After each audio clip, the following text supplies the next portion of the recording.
Okay, Dave here at the Hobby Habit again. Today we're going to open the box for the new Blade Inductrix Switch. Looks like it goes from a hovercraft to a good old Inductrix. So let's pop the box open and see what we got inside. Okay, it comes with plastic inside instead of their foam. So we've got the little switch. Looks like it comes in hovercraft mode.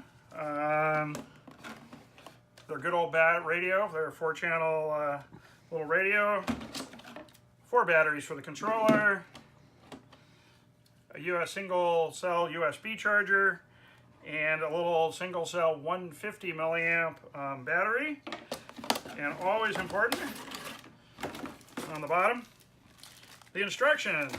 So let's take a look at this without reading the instructions and see if we can figure out how it changes. And looks like those little motors just slide off like that.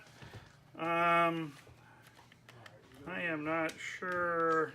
Looks like I need to read the instructions and figure out how that comes apart. We will read the instructions, charge the battery, and we'll be back with a first fly and drive video here shortly. Have a good afternoon. These are available at the Hobby Habit.